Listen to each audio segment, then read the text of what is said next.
Reading 36 from the Psychological Commentaries on the Teaching of Gurdjieff and Ouspensky by Dr. Maurice Nicoll, Volume 3. Quermy Juglé, June 29, 1946. Note on self-remembering. The work teaches that self-remembering immediately means better food for all the cells in the body. On the contrary, identifying in all one's life troubles, being negative, heavy, jealous, unhappy, and so on, which signifies an absence of self-remembering, means bad food for all the cells in the body. An act of self-remembering in the midst of the uproar of life gives new force. The whole body feels lighter, because then the cells composing the body receive new food, a class of food above vitamins. The body needs right food from the psychology. The relationship of the body to the state of oneself, that is, one's psychological state, is very intimate. A depressing negative state, a worrying state, an anxious state produces bad food for the body. The work teaches that the relation between the body and the mind is very fine, subtle, and definite. Bad states of the mind, and especially bad emotions, such as small, petty self-emotions, disliking, boredom, etc., retard the right work of cells in the body. So the work teaches that this effort to work on oneself, to pick up one's behavior at any moment and transform it by an act of self-remembering, changes the chemistry of the cells in the body.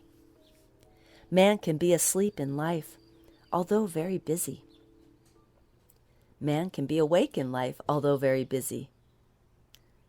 The results are quite different. If a man begins to study what self-remembering means, from realizing he does not remember himself, but is simply a machine reacting to outside conditions, always in the same way, he begins to see what the work is about. If he flatters himself as being all right as he is, the work remains shut to him. This means internally, the active, higher parts of ordinary centers in him remain shut to him. So he lives on the whole in the basement of himself, of his house. A man, a woman, should learn after a time what it means to work on themselves and not to remain just a function of external conditions. That is, upset, bored, unhappy, when external conditions are not agreeable to them, and excited and enthusiastic when external conditions are favorable. This is to live in the opposites. Then one is certainly a helpless machine, changing from misery to happiness, and from happiness to misery. One does nothing to create one's own life, to create, in short, oneself. Life then drives us as a great belt drives hundreds of little machines. This is not a desirable state, for then there is nobody. One is really nobody, with no power of transforming any situation. One spends all one's money, and then has nothing, so to speak. There is no reserve of force. Nothing is created in oneself. In this case, one is identified with all that happens. In other words, one does not remember oneself. If a man, a woman, in some typical, unhappy event, of which there are many typical stereotyped ones already made, if they identify fully with them, they lose force. They are machines mechanically reacting to these typical stereotyped events, all prepared for them like the jumps on a race course.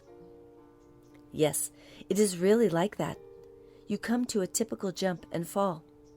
But if you remember yourself, you need not, especially if you can say to yourself, this is a typical situation that millions of others are in at this moment.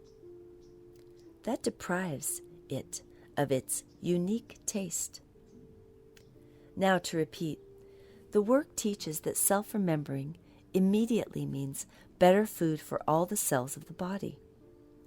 But let me remind you that self-remembering depends finally on the sense of something higher in yourself.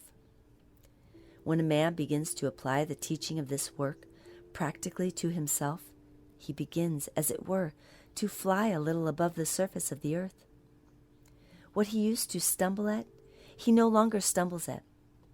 In other words, he is living on a higher telegraph wire, on a slightly higher level. What would have been a catastrophe is now, perhaps, only a momentary incident. I ask you all to think and reflect upon what it can possibly mean to remember oneself, in the midst of troubles and anxieties, and in short, in the midst of the uproar of life's stereotyped daily incidents, daily events. In that way, to vary the image, one begins to see what it might mean to walk on the sea of oneself. In my case, to walk on and so above Nicoll.